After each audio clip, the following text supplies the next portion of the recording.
এখানে 4টি গুরুত্বপূর্ণ বানান লিখছি, যেগুলো প্রায়শই বিভিন্ন পরীক্ষায় আসে। এটি হচ্ছে পূর্বাহ্ন, অপরাহ্ন, মধ্যাহ্ন, সায়াহ্ন।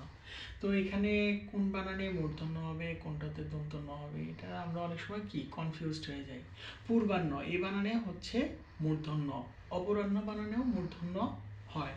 এখন এই জিনিসটাকে মনে রাখার জন্য একটা টেকনিক আছে, সেটা হচ্ছে পূর্বাহ্ন বলতে বোঝায় হচ্ছে ভোরবেলা বা সকালবেলা। তো সকালবেলা সূর্য কোথায় থাকে? নিচে থাকে, মানে তখন কেবল সূর্য উঠতেছে।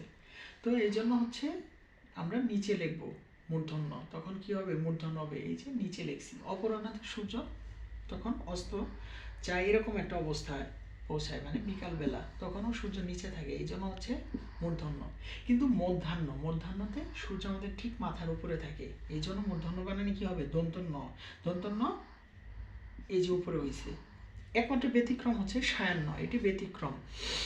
এটি ব্যতিক্রম হওয়ার জন্য এটাতে হচ্ছে কি দন্তন্য। এই সায়াহ্ন বানানে কি হয়? দন্তন্য। এটা হচ্ছে একমাত্র ব্যতিক্রম বানান।